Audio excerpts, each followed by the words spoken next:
Cereal and sailors. What do those two things have in common? Well, they have one thing in common. Or rather, one man. A man by the name of Horatio Magellan Crunch, better known as mascot of famous cereal Gap and Crunch.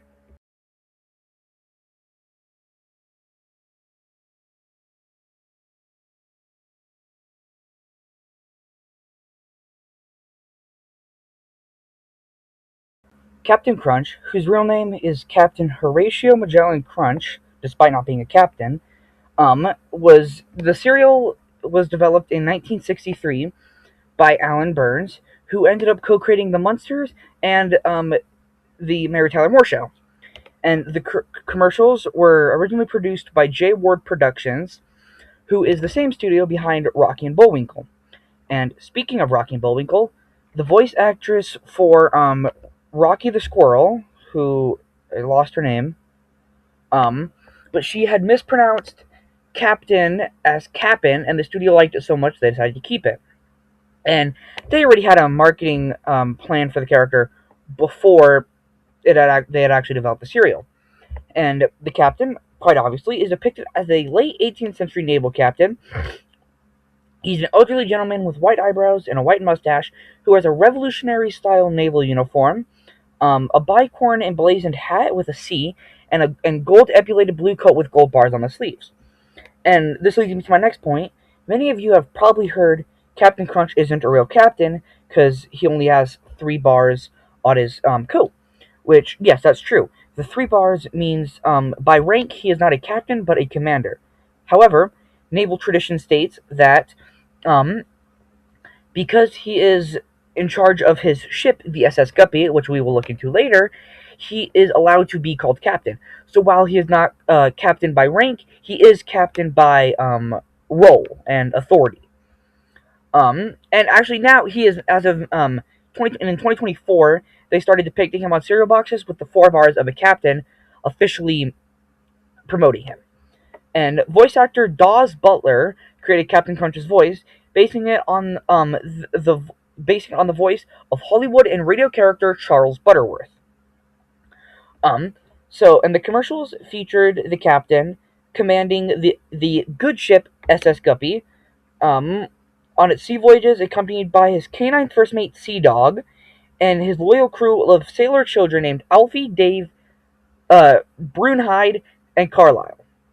And Jean Lafoot, the barefoot pirate, often attacked the Guppy because he wanted to steal the cereal. And Jean Lafoot, who we will also look into in a minute, is the Joker to Captain Crunch's Batman, the Lex Luthor to Captain Crunch's Superman, the John Lafoot to Captain Crunch's Captain Crunch. He is the arch nemesis of Captain Crunch, or rather, one of them, because he has another one who we'll also look into in a second, because this is just backstory, named the Sogmaster. And the Sogmaster has 2 Soggies who Sogg cereal. Yeah. And according to the Wall Street Journal in 2013, Captain Horatio Magellan Crunch, he was born on Crunch Island, which is a magical island in the Milk Sea. Yeah, like milk. And the island has talking trees, crazy creatures, and a mountain called Mount Crunchmore, made out of Captain Crunch cereal. And the article refers to his hat as a bicorn hat. Sorry, let me rephrase. It refers to his bicorn hat as a Napoleon era style hat, implying he may be French. So if the captain is French, who knows? I don't know. Duh. But yeah, that is sort of the backstory. I'll definitely will talk about it more here and there. Within the world of Captain Crunch, there is a place called Crunchberry Cove, and just know the majority of this video will be cited from the wiki, or not like Wikipedia. Hold up, let me go to the tabs. Serial fandom page for all the Captain Crunch things. So yeah, starting off, Crunchberry Cove. It first showed up on the back of a box in 2018, and it may be a part of Crunchberry Island, which theoretically would be a different island than Crunch Island. And in the picture right here, you'll see it has a blue sea, which in theory the Milk Sea should be white. And then there is the Crunchberry Beast, who was created by Jay Ward and Bill Scott to be the mascot of Crunchberries. He's enthusiastic, energetic, and hyperactive, and he loves the Crunchberries, and he speaks an odd language and lives on Crunchberry Island. So Crunchberry Island, Crunchberry Cove, theoretically different. I'm not too sure if Crunchberry Island is a kind of like Hawaii where it's multiple islands, or if Crunchberry Island is a different thing. And then the photo right here, you can see he likes unicycles. Not sure why. Smedley the elephant is another one of the mascots. He's a friend to Captain Crunch and the crew, and was created to be the mascot of Peanut Butter Crunch, which I didn't even know there was a thing. And this is what he looks like right here. He has little thingies on his tusks. He's pretty funny looking. Harry S. Hippo, Purple Hippo, who is for Punch Crunch, and he has like a sailor suit, as you can see from the photo. Yeah. And the reason these descriptions are short is just because the wiki doesn't have much on them. Wilma the Winsome White Whale. Character, she carries loads of Captain Crunch in her mouth to the good ship Guppy, the SS Guppy. And as you can see, she is on the box of Vanilla Crunch, which I did not know was a thing. A lot of these things is new to me when it comes to these mascots and different types. Chockle the Blob. He was made for Captain Crunch's Choco Crunch. He looks like a little frog, as you can see right there. Somewhere. I'm not sure where I'm going to put it yet. We'll find that out later. Peanut Butter Crunch Bird, as I'm sure the name insinuates, for Captain Crunch's Peanut Butter Crunch. She didn't stick around long, and at some point in the late 80s to the early 90s, she became the new mascot and potential and or villain for Peanut Butter Crunch, as the name insinuates. She's a purple feathered overweight bird with a red bow on her head and a yellow beak, as I'm sure you can see from this photo, right somewhere. Crunch Robot.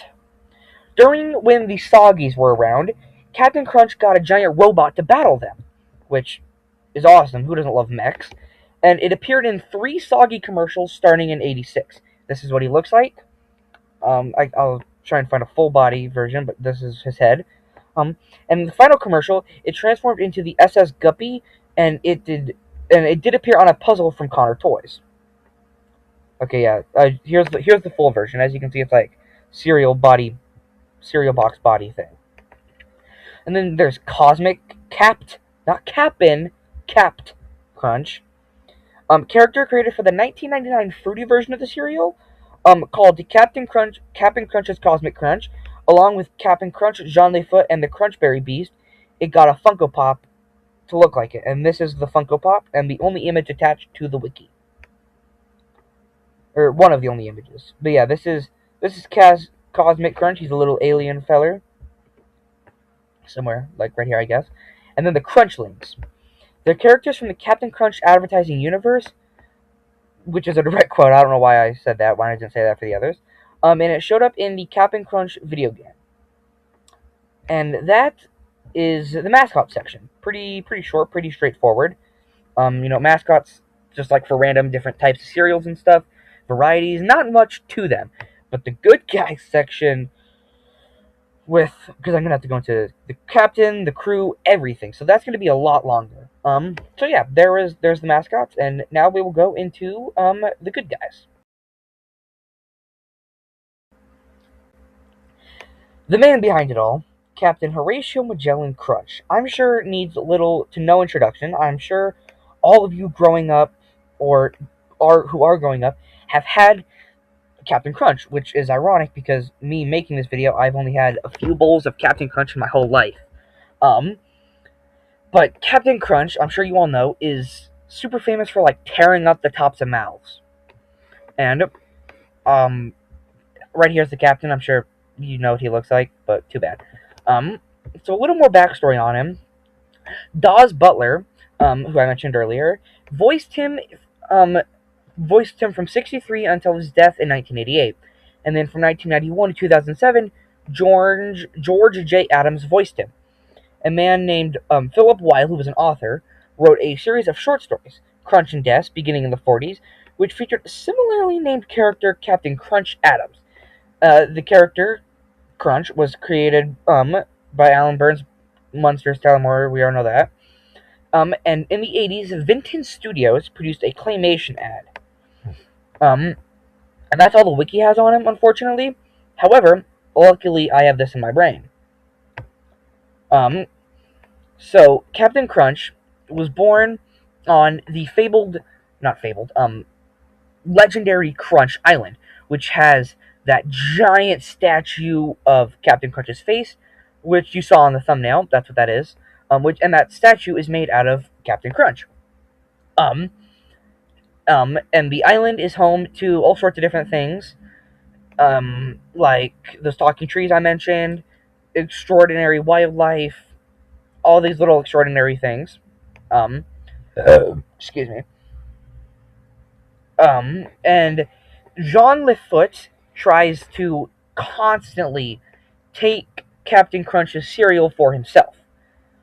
John Lefoot is the main one, but there was also other villains like how I mentioned the Sogmaster, and there was another guy I think named like Dr. Sogg or Mr. Sogg, who ended up replacing the Sogmasters and becoming the new boss of the Soggies. Or not the Sogg. He didn't replace the Sogg. Yeah, he did replace Sogmaster. But yeah, Captain Crunch, and that's his current backstory. But fun fact: Captain Crunch's original backstory was I'm pretty sure he was just a dude who liked cereal. Let me check that real quick. Captain Crunch OG backstory. No, that's what it's telling me now. But yeah, he sails the 7 seas on a ship, the SS Guppy, delivering the cereal.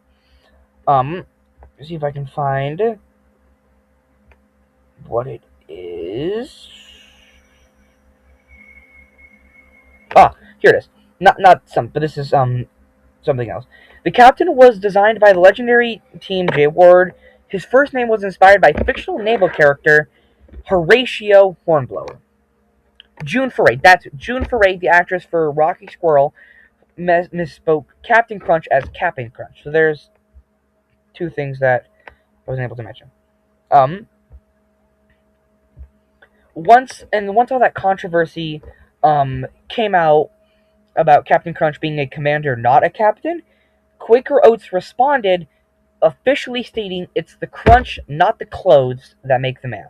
However, as I mentioned, while he wasn't a captain by rank originally, he was a captain by authority. Captain Crunch first backstory. Let's see if we can find that, because they changed it. Here it is.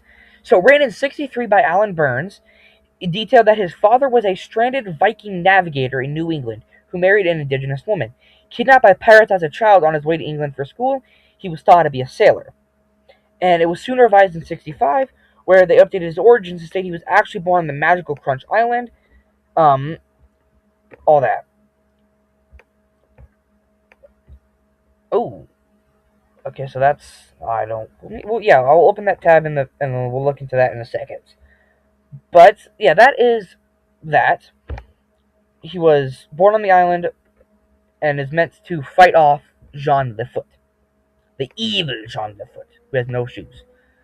Okay, Alfie is a member of Captain Crunch's crew aboard the SS Guppy. He's a tall kid in all-white Navy gear with glasses, and he was originally voiced by Dawes Butler. Alfie and the rest of the crew appeared in commercials, cereal box arts, merchandise, cereal prizes, and whatnot throughout the '60s and '70s. Don't you dare. During the era of the Soggies, the crew were traded for generic kids, and in the 2010s, many of the vintage characters, including the kids of the crew, returned to the back of the box art. So he helps him. I think he's meant to be a second in command, but I'm not too sure. Carlisle. He is the shortest kid with his hat over his eyes. He was originally voiced by June Foray. The rest of the crew, yep, all that. Okay, yeah, so that's just the same. Brunhild, she's a girl. She's a girl with pigtails, and she was voiced by June Foray. Um, Dave. Uh, he is a middle-sized boy without glasses, and his hat on top of his head so you can see his eyes. He was voiced by Bill Scott in the early commercials. I want to see if... Yeah, no, these articles have, like, nothing on them. Woody. Woody was a brief member. He appeared in islands. He appeared in commercials featuring Crunch Island. In this photo, you can see he's holding Alfie's hand. He is obviously, as you can see, dark-skinned. That doesn't matter. He's actually the only one of the crew members to be dark-skinned. Yeah, he was briefly, and he apparently knew semaphore. I don't know what that is. Hold on, let me look that up real quick. God, my computer is so laggy. It's a system of visual signaling or an abstract programming tool used to manage concurrent processes and data access. So, in maritime communication, it's an alphabetic code where a signal holds a flag in each hand. By positioning arms at specific angles, like 45 or 90, the signal spell out letters and numbers to transmit messages visually across a distance. So he was, I guess, the communicationer? I don't think that's a proper term. Sogg. Sogg, he looks really funny. Oh, fascinating. But yeah, he was one of Captain Crunch's buddies. He's a brown flute-playing dog who wears a sailor hat, and he was baking a cake when the batter accidentally fell into a bowl of Captain Crunch, and Mr. Horatio loved it so much he wanted to manufacture it, which I'm assuming became some sort of cake flavor. Could not tell you.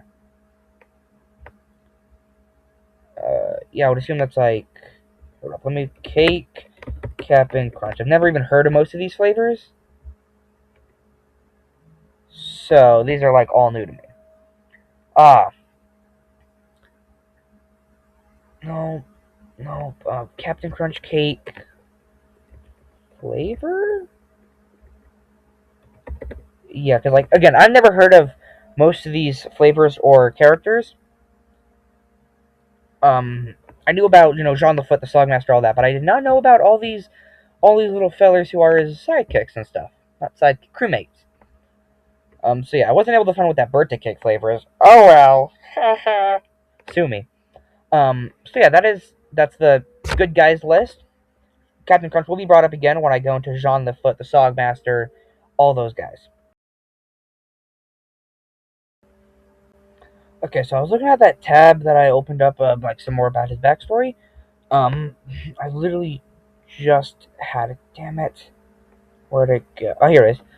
So the mascot, or not the mascot, the slogan is, "It's got corn for crunch, oats for punch, and stays crunchy even in milk." And according to the Encyclopedia of Major Marketing Campaigns, Quaker Oats once used 80% of their advertising budget solely on Captain Crunch. Captain Crunch first appeared on a cereal box in September of '63 and went on to become one of the most beloved and long-running cereal spokesmen. Quaker put roughly $5 million behind launching the cereal they had spent nearly 2.5 years developing. And September was also that same month that Jay Ward was also released. I'll try and see if I can get that on here. I don't have YouTube Premium, so I'll have to screen record it. But yeah, anyways. Alan Burns, when he signed on, was given a $1,000 signing bonus. So, yeah. And the reason that those 4 kids have their names is because he based them on the first 4 letters of the alphabet: Alfie, Brewhide, Carlisle, and Dave, and Sogg, the faithful companion. So Dawes Butler was the voice of Captain Crunch and Alfie. Paul Frees was narrator. Bill Scott was John the Foot, Dave, and Sogg. June Foray was Brunhide, Carlisle, Magnolia Bulkhead, who was in love with the captain. So yeah, as I already mentioned, Captain Crunch's original biography was written by Burns in '63. His father, Sven, was a navigator of a Viking vessel, was marooned in New England, where he married a lovely Indian girl, Gidget Running Star. That seems racist. The name. They had a child, Horatio Magellan Crunch, and since American schools were limited in their curriculum at the time, Horatio was sent to England for schooling, but on his voyage he was kidnapped by a band of pirates who taught him how to be a sailor. And by 65, the Syrian character was so popular that they retconned his origin and simplified it so that he was born on Crunch Island, located in the Milk Sea. And it was a magical place with talking trees, crazy creatures, and in the center was the fabled Mount Crunchmore made entirely of cereals. And his mission was to sail the seven seas on the SS Guppy and have numerous adventures as he and his crew tried to deliver his sweet cereal to a hungry populace. So yeah, that's a little more on him. Unlike his television series, where the animation, I guess he had a television series. But unlike his television series, where the animation had been farmed out to a Mexican studio, the animation was all done at Ward Studio on Sunset Boulevard, and that the first year, that budget was that was the first year that budget was $100,000. Oh, sorry, hold up. No, I read that wrong. That first year of making those, the budget was $100,000, and Burns wrote the initial scripts, which were then edited by Scott, who wrote the majority of the rest of the script for 2 decades. Ward Studio also designed 3 16-page mini comic books, Picture Pirates, Fountain of Youth, and I'm Dreaming of Wild Ismith, to be in cereal packages, package backs, character premiums, and store displays. Eventually, many premiums were produced, including rings, trading cards, sea dogs, bosun, whistle, and more. See if I can find a picture of what that looks like and attach it.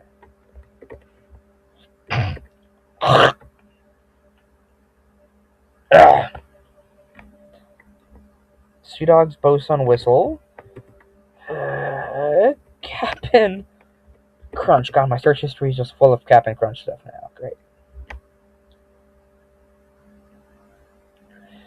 Oh. That's cool. Oh, that's not good. So, the bosun whistle, free prize included in cereal boxes in the 60s, it emitted a precise 2600 Hz tone, the exact frequency of AT&T's analog system used for operator routing, and hackers like John Draper, fittingly nicknamed Captain Crunch, realized that blowing the whistle could trick telephone lines into granting free long-distance calls.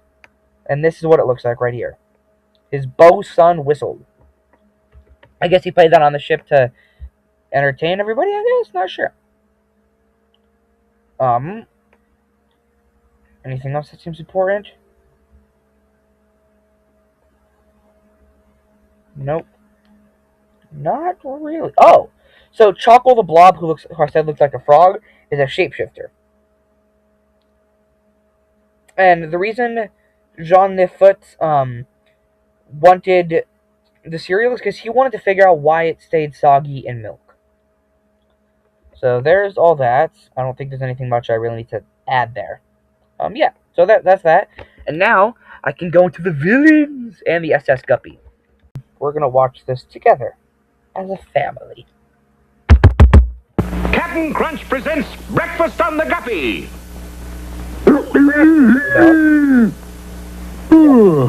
Morning already, Sea Dog? Where's the crew? All hands on deck!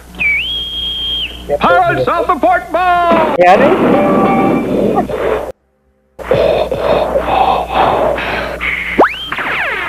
This ought to fetch him. It's Captain Crunch, the cereal named after me. Captain Crunch, delightfully sweet, sugar sweet, and fun to munch 'cause it keeps its crunch. So crisp, it never uncrunches, not even in milk. Now, anybody for a bowl of Captain Crunch? Whoa! Scuttle my hornpipe, Sea Dog. There's people at breakfast I never saw before. Oh, man's gotta be careful when he says Captain Crunch. Oh, it's your grocers, Captain Crunch, the cereal that's named after me. There it is. That was his first ad. Okay, so the SS Guppy, I'm not able to find, anything on, other than, obviously, the fact that, I'm pretty sure I mentioned this earlier, his, Captain Crunch mech robot thing, turns into, during his final battle with the doggies, turned into the boat, and that occasionally, Quakers has, wrapped real ships to look like it, or they've made ships, or they like have had ships look like Captain Crunch, yellow and or blue and like gold and stuff. But I'm not able to find anything on the ship really, so that's kind of unfortunate. But the bad guys. Let's get into that. I want to do Jean Lefoot last, just because he's like the big bad. Okay, so the Soggies, these guys, um, they appeared solo. They ended up working for the Sogmaster later, and eventually Dr. Sogg. They were heavily involved in Free the Cap'n in 1986 and Who's the Real Cap'n in 92. Um, so that one with the red hat is Snyder, and the one without the hat is Sylvester. There's just those two, and they go around like sogifying milk. Or, what? Huh? What? Sogifying cereal. This is Squish the Sogmaster. It's like the only picture of him I can find, and the only information of him I can find is that he at one point was the leader of the Soggies, and then became this guy, Dr. Sogg. In the '92 commercial, he created an army of zombie clones of Captain Crunch in his hideout, the Sogg Marine. So I'm assuming that is how the zombie Captain Crunch type got made, by like Halloween one. So yeah. Oh, whoa, nope. Son of Lefoot. So John Lefoot briefly had a son in 1981 and 82. He showed up in several of the 81 posters and also showed up in an 82 commercial where his father teaches him 4 things he must know to follow in his footsteps. And the wiki's not telling me that, so gosh, let me skim through this video real quick and see if I can figure out what they were. With me. See if it'll full screen. That's good we're gonna get. Okay. My son, to follow in my footsteps, you must always remember 4 things. 4 things, Papa? Everybody needs a balanced breakfast every morning. That's number 1, Papa? That's number 1. Next, Captain Crunch cereal can be part of it. That's number 2, Okay, Papa? so Captain That's Crunch number can be part of 2. it. And number 3 is, you can't get away with a crunch, because the crunch always gives you away. Number 4 is... Always remember number 3. And number 4 is Right. number 3. That makes a lot of sense, actually. So yeah, that's that. Okay, so there was that little adventure. Now we got Magnolia Bulkhead. She's one of Captain Crunch's nemesis, and she really wants to marry him. That's all the wiki article says. But there is this picture. Hold up. Okay. So it's like a little bio of her, I guess. If it'll let me full size image. Name, Magnolia Bulkhead. Age, how old do you think I am? Height, 5'10". Weight, a woman never tells her weight. Hobbies, daydreaming of Captain Crunch and his delicious cereal. And then her greatest adventures is almost marrying Captain and having him all to myself. So yeah, that's her, I guess. She's just the female equivalent of a simp. First mate Otis. Oh, okay, he looks like Gargamel a little bit. I mean, look at that. He looks like Gargamel to me. Put Gargamel there, side by side. Whoop. Is Magnolia Bulkhead's mate aboard the submarine Sea Dragon in the mini comic Captain Crunch and the Picture Pirates. And that's all I have about him. So there was the bad guys. The first ad, or not the first ad, the 4 rules to being a pirate. Need a healthy breakfast, Captain Crunch, or balanced breakfast, Captain Crunch could be part of that. Can't get away with the crunch because the crunch gives you away. And always remember number 3. So yeah. And now the final part of the villains category. And I think maybe the final part of the video, I don't know. There's some touch-ups I still want to do. Jean Lefoot. Here he is. He appears with Captain Crunch on Cinnamon Crunch. His name stems from... This ad is in my way. His name stems from the fact he's barefoot, making him a reference to real-world pirate Jean Lafitte. Why does the article give me so little? I should not have relied on this. Okay, hold on. Jean Lefoot motive, Captain Crunch. I already said it, but I just want to double check. Maybe Jim will give me more. His main motivation is to steal the cereal and uncover the ingredient that keeps it crunchy in milk. He had his own spin-off cereal called John the Foot Cinnamon Crunch. Let's have facts about John the Foot Captain Crunch.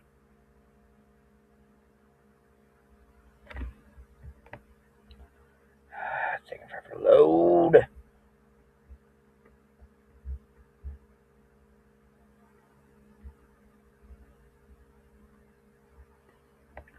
Hold up. Okay, so his regular schemes involve like burying or hiding the cereal boxes to keep them away from milk and cereal lovers. Despite his schemes, his motive backfires because he loves the taste too much. So he frequently pauses to eat a bowl of the stolen cereal. And as we know from the third rule, you can't get away from the crunch. Say it with me now. If the crunch gives you away. That's right. I don't know if you actually said that. I'm not in your house. Or am I? Oh, I guess he had a sidekick, parrot, Squawky. Hold up.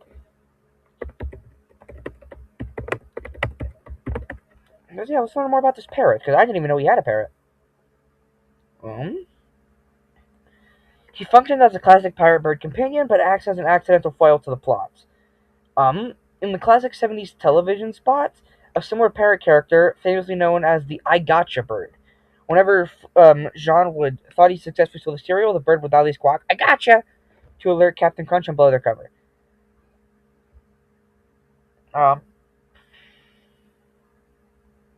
That's cool. In 2001, Funhouse released an official Jean Lifoot first edition collector action figure. And it packaged Jean Lifoot together with a mini Squawky, which is his parrot. And to my understanding from what I learned is Quaker... Why is my arm pulsing? Quaker treated the cereal less like a television... treated it more like a television show and less like a cereal. For God knows why. Probably because they spent, a lot of money and over 2.5 years developing it. Trying to think if there's anything else I should go into with this video. Talk about the mascots, the sidekicks as much as I could. Sogg. I'm gonna pause and look a bit more into the Sogmaster and then make a section on him because he's really cool. Okay, so Squish the Sogmaster. He's the absolute ruler of Sogland, and he leads the Soggies, obviously. And their sole mission is to ruin breakfast by making everything on Earth soggy. We already know that. He operates from his base in Sogland. He uses a massive specialized machine known as the Giant Fly Splotter to wage war against crunchiness. While Jean wants to steal it, the Sogmaster wants to destroy the cereal. And he grew furious that the cereal remained sweet and perfectly crunchy even when taking a direct hit from milk.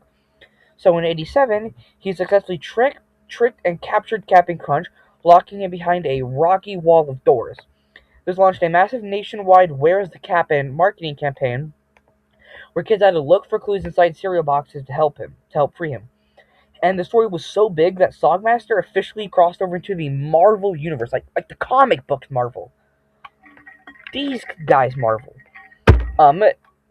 In Avengers 275, Spider-Man apparently travels to the alternate dimension of Sogland to help track down the captain. Which I had no clue. I now need to learn about Dr. Sogg. Because remember, Dr. Sogg ended up replacing the Sogmaster, so he was introduced in 92 as the new leader, officially replacing Squish. Unlike Mechanical Sogmaster, Sogg approached his war on cereal crunchiness with the mind of an evil mad scientist. Operating out of his underwater base, a submarine appropriately called the Sogg Marine, he engineered a high-tech strategy to steal the cereal. He used a machine called the Duplicate Zombie Hypno Ray. Yeah, Duplicate Zombie Hypno Ray, that's interesting. And he successfully created an entire army of mindless, look-alike zombie clones of Captain Crunch to confuse the public and swipe the breakfast industry. Storyline launched a massive nationwide marketing contest. Specially marked cereal boxes packed a free pair of 3D glasses inside. Kids had to look through the lenses at games printed on the back of a box to spot the real captain hitting among the zombie replicas. And in the climax of the 92 animated commercials, Crunch thwarts the villain's plans by turning his own technology against him. He uses a special ray to de-invent and dematerialize Dr. Sogg and his zombie army. When a frantic Sogg protests that he shouldn't be grounded, the captain jokingly points out they are already under the sea. So, fascinating. But I'm going to see if I can find that ad.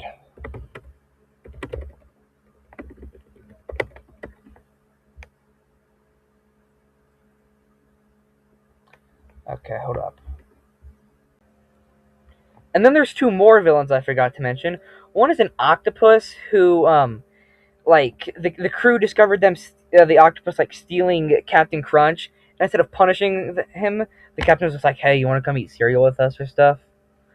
And then there's the Crunchium Thief leader. And he was part of the game, I'm pretty sure, which was in the 90s, where you, raised Crunchlings to battle the Crunchium Thieves. And Crunchium is this mineral that gives the cereal its distinct crunch, hence the name Crunchium. And the Crunchium Thief leader, guess who he led? That's right! The Crunchium Thieves. Very original name. It's like Spinner. It's super original. I'm pretty sure that's all the villains, though, so. With the Soggies in it. To my understanding, according to Google, this is their first appearance, but I don't know how accurate that is. It's breakfast, all right. I'll go Sogg it. Can nothing stop these Soggies? Crunch Power can. It locks delicious sweet taste in. So it's tough to sog out. You got the point. Captain Crunch is a crunchy part of a balanced breakfast. Phooey. I got a free Nestle Crunch from Captain Crunch. Now in specially marked boxes of Captain Crunch cereal, a coupon for one of 5 Nestle's candy bars. All right. Now from Captain Crunch. To get that great berry taste in Crunch Berry cereal, Captain Crunch sails high seas to a land filled with soggy danger. There grow the sweetest, juiciest berries, but they're still not crunch berries. No, not till Crunch Power locks their sweet berry taste in, so it's tough to sog out. And only then does Captain Crunch return With my tasty crunch berries for kids everywhere. My God, what a cereal. Crunch berries are a very good part of a balanced breakfast. Jean Lafoot's Cinnamon Crunch cereal, a good part of a nutritious breakfast. And may lightning strike me if it isn't the greatest cereal in the whole wide world. How about one of the greatest? Now, inside specially marked boxes of all Captain Crunch cereals, a Storyscope viewer. With 3 adventures on every box. Cut them out, put them in your Storyscope, and watch them through the magnifying lens. There's 11 adventures in all. Morphin time, I guess. Get Power Rangers. So, as you saw in those ads, they advertised Crunch Power to keep the Sogg out. And from when I was looking into this, it's like, whoever designed the food scientist Pam or whatever her name was, it's probably not Pam. I was probably way off. But anyways, it was like an oily coating, or like an oil coating, I guess, and if you went to school and paid attention in class, you would know that oil and water no mix. And milk is kind of like water, so that's probably what it is. It's probably just the oil repelling everything. I don't know. I'm probably wrong, but who knows. So yeah, that is the end of the Captain Crunch lore video. I don't know why Captain Crunch has so much lore, but he does. And just like last time, we're gonna do it. We're gonna do this. Okay. Super glue.